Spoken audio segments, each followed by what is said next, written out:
Hello everyone, Dudley here, and just recently, in this last episode, we made the largest territorial gains last episode than we've ever have. We gained Heidelberg and Ulm.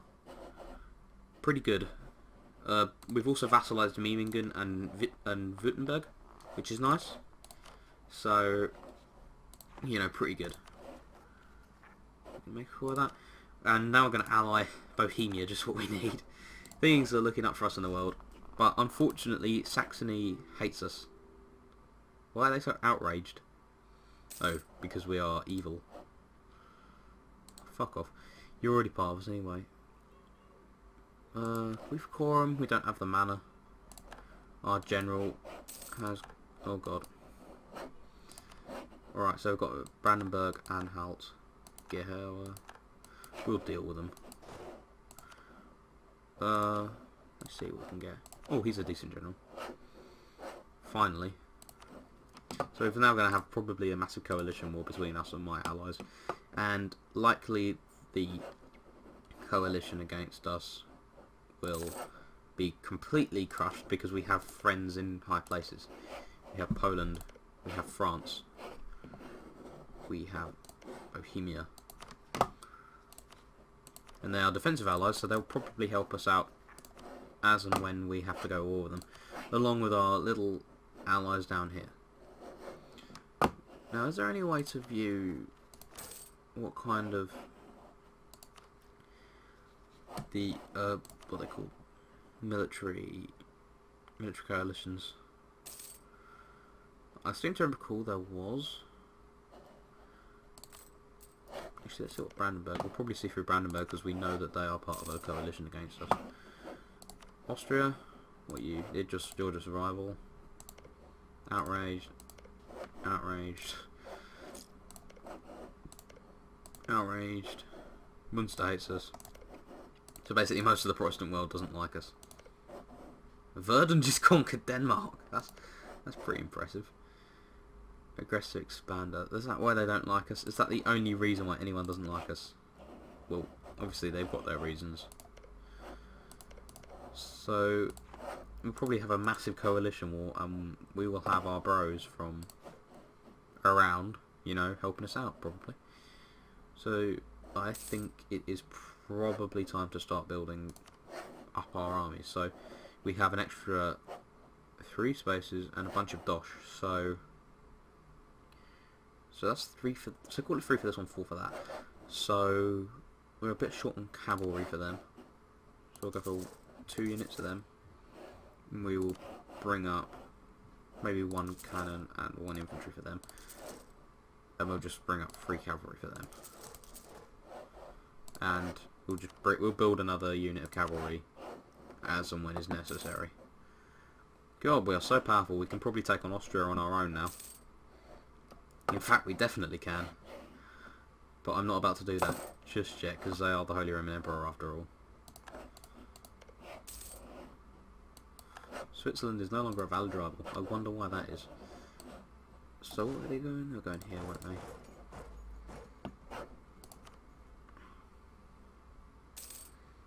That's nice. Nice forces. Big armies. And luckily, already the correct religion, so that's pretty good. So we can pretty much deal with anything, I feel like. Well, not anything. We could probably still be crushed by France, but France are our bros, so that's okay. The Ulmers are after us now. Oh god, the Ulmers. So scary. So we pretty much have all of... So where next? Where next? Where can we go next? We could go after Austria. We could go after the Palatinate. You know, I think it's probably better just to maybe bide one's time and wait for the inevitable war. Coalition against Bavaria. Aha! Here we are. Territory coalition. So we've got Aachen, which I don't give a fuck about. Anhalt, which I don't give a fuck about. Brandenburg, which could be difficult. Cleves, which I think I don't give a fuck about. Yeah, I don't.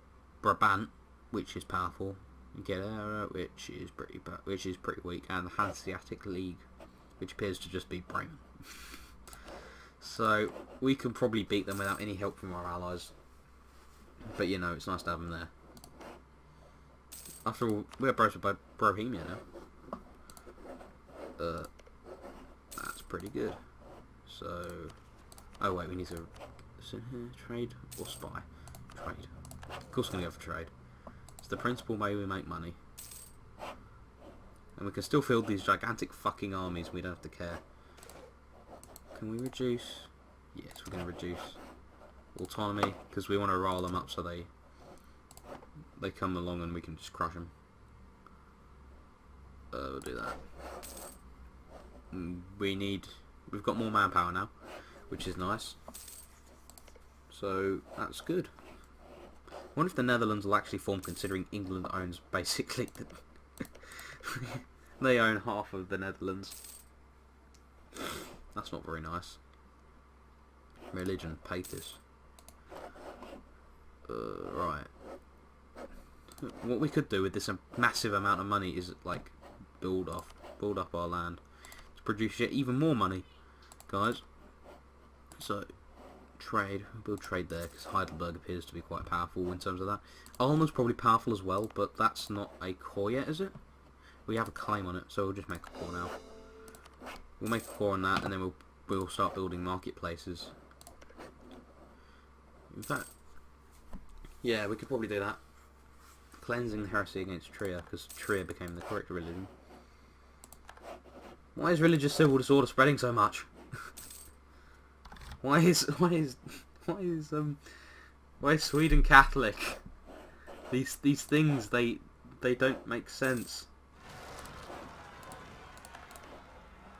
So they got a decent general, but we've got our friends from the vassal states coming to help, which is pretty nice.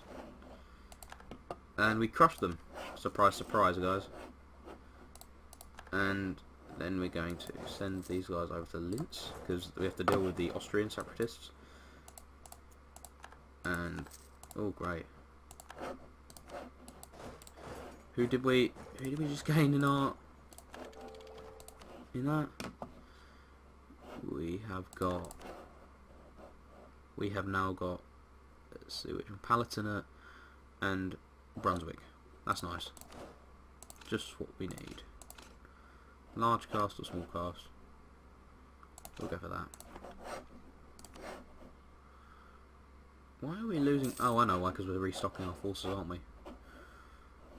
But we can take on all those plebs, especially with our allies.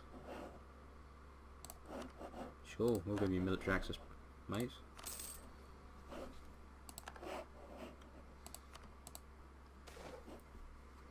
Make it happen. Yeah, that'd be useful. Get our prestige up after the horrendous hit that was converting to the correct religion. Let's see, what's this? Reformed. Lose the money. We'll lose the money. Nassau. Oh, this is starting to look a bit, you know, a bit shit. But if we just remain friends with the big powers, we don't have to worry about these little ones. You know, integrating Swabian. As if they were any fucking different. Like, literally, what is the difference between a Swabian and a Bavarian? A German can probably tell me, but I don't see any difference, really. You're all people. Oh, wait, I know. Bavarians are more Syrian these days. That's probably the only difference that I can think of anyway. And we just got a man with the middle name Maria as a commander, you know. Bodes well, doesn't it? Why, France, have you not conquered Brittany? No, that's just not the spirit of the Bible, in fact of the Reformation. Actually, that's just not the spirit. Like that's why I think the Reformation was probably one of the greatest things to happen in the history of the world. It's because they were translating all kinds of books at the time, and that led to, obviously, the Reformation, but the whole humanist movement that came about in the 16th century was very, very important to what we realise is now today. the world of today, where we have all kinds of books and all kinds of information everywhere. Before the invention of the Gutenberg printing press and the humanist movement, we had none of that.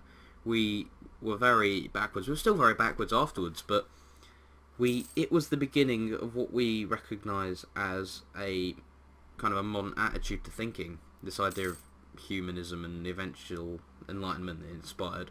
So you've got people like Erasmus up here, who produced all kinds of translations. Oh crap! We'll just send them in there. Yeah, I think.